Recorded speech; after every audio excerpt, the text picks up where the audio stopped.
You know Kobe and you know Shaq. You know the Mamba versus the Giant kind of thing. Well, their friendship wasn't exactly sunshine and rainbows, despite winning 3 championships together with the Lakers.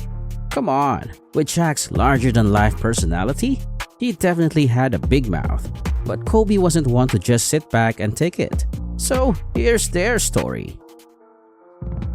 It's 1996, and the Lakers have just made a splashy move.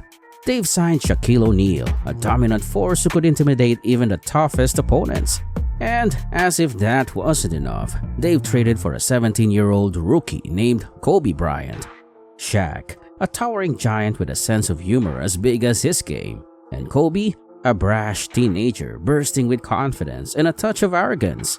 Shaq, already a star, found himself with a young rookie who was full of swagger. Kobe stepped into the Lakers' locker room and boldly declared, "I'm Kobe Bryant. I dominate everything." Talk about making an entrance. It wasn't long before Shaq, with his larger-than-life personality, started calling Kobe Showboat because of his flashy style. It was all in good fun at first, but there were early signs that Kobe's confidence was rubbing some people the wrong way. The season started, and while Shaq was making headlines, Kobe was making waves. Despite shooting 4 air balls in a crucial playoff game against the Utah Jazz, Shaq showed some brotherly support by hugging Kobe and letting him know it was okay to mess up. But little did they know, this was just the calm before the storm. Fast forward to 1998, the Lakers were still searching for their championship groove, and Shaq, now in his late 20s, was growing increasingly frustrated. He was tired of babysitting Kobe, who was still developing his game and had yet to prove himself as a superstar. The tension between them started bubbling up. One particularly explosive moment came during a 2-on-2 game with Derek Fisher and Corey Blount during the NBA lockout. The game got heated, and Kobe's aggressive play led to a full-blown argument. Shaq, fed up with Kobe's antics, slapped him across the face. It was like watching 2 brothers squabble. Only these brothers were NBA giants. The drama didn't end there. Shaq publicly criticized Kobe, calling him selfish after a rough start to the season. Meanwhile, Kobe was distancing himself from the team, focusing solely on his game while Shaq was out partying and living it up. The Lakers ended up getting swept in the playoffs, and the rift between Shaq and Kobe was becoming hard to ignore. Then came a major shakeup. The Lakers fired their coach and brought in Phil Jackson. Phil, with his zen-like approach and impressive championship track record, was tasked with mending the fractured relationship within Shaq and Kobe. But could he bring these 2-star players together? Year 1999, and the Lakers are about to hit the jackpot. Enter Phil Jackson, the man with a plan. With Phil at the helm, things started clicking like the pieces of a perfectly tuned puzzle. Shaq, now even more motivated and in the best shape of his career, was determined to finally snag that elusive championship ring. Shaq came into the 2000 season looking like a Greek god, ready to crush the competition.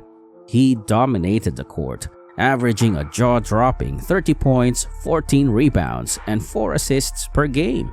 It was like watching a freight train on the loose. Kobe, for his part, was growing into a superstar, and the Lakers were unstoppable. They had the best record in the league and were steamrolling their way through opponents.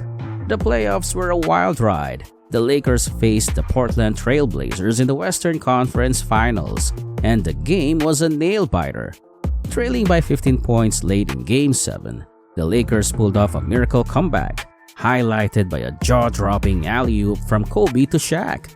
It was a play that not only secured their spot in the finals, but also showcased their on-court chemistry. The Lakers went on to beat the Indiana Pacers in 6 games to win the NBA championship. Shaq was named Finals MVP, and the duo's bond seemed stronger than ever. The 2000-2001 season continued the championship parade. The Lakers, still riding high, were a force to be reckoned with. They lost only 1 game in the entire playoffs, finishing with a 15-1 record. Shaq and Kobe were in perfect harmony. and the Lakers swept the New Jersey Nets in the finals. It was a season of domination that had fans and analysts alike singing their praises. But hold on, because things were about to get messy. As the 2001-2002 season rolled around, the wheels started to come off the Lakers' seemingly perfect machine. Shaq, known for his larger-than-life personality, showed up to training camp looking more like a beach bum than an elite athlete. He was out of shape, and Kobe wasn't pleased. In fact, Kobe was fuming. Kobe, ever the perfectionist, couldn't believe Shaq wasn't taking his fitness seriously. He compared Shaq's lack of discipline to a guy selling donuts, saying the donut seller had more pride in his job than Shaq did. Ouch! Shaq understandably didn't take too kindly to this. He fired back, calling Kobe selfish and pointing out how Kobe's criticism of him was only making things worse. The Lakers' locker room was filled with tension as Shaq got back into shape and the team started to gel again. They went on to win their third consecutive title, sweeping the New Jersey Nets once more. But even as they celebrated, the underlying issues between Shaq and Kobe were never too far from the surface. Their chemistry was starting to fray, and it was becoming clear that their relationship wasn't as smooth as it appeared. Shaq's frustration continued when he had to deal with a lingering toe injury. He chose to rehab it during the season, which didn't sit well with Kobe. Kobe was working hard all summer, and he felt that Shaq's lack of commitment was dragging the team down. The feud simmered as Shaq struggled with his injury and Kobe had to adjust to a less-than-ideal teammate situation.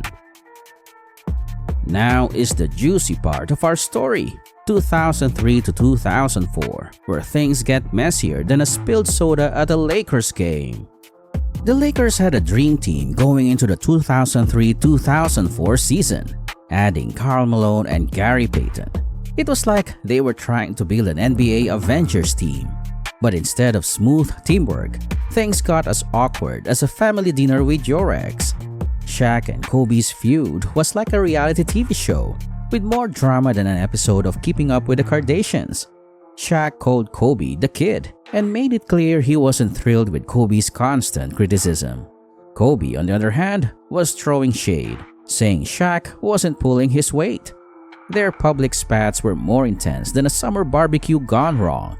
Shaq blamed Kobe for being a show-off, while Kobe accused Shaq of being lazy. The tension was so thick, you could cut it with a knife. The Lakers made it to the NBA Finals, but the locker room drama meant they lost to the Detroit Pistons.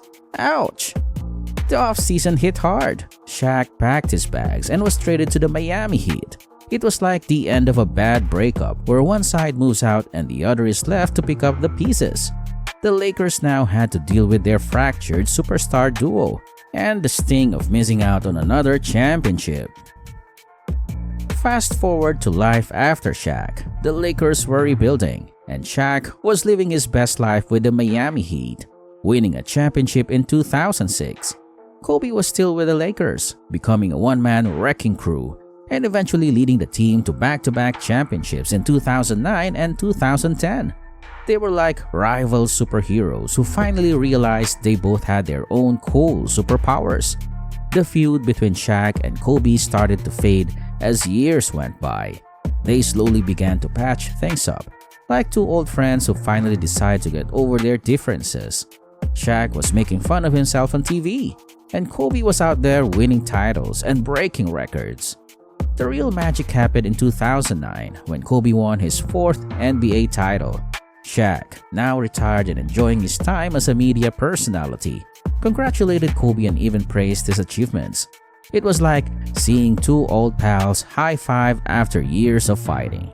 They started to show up at events together and actually looked like they were having fun.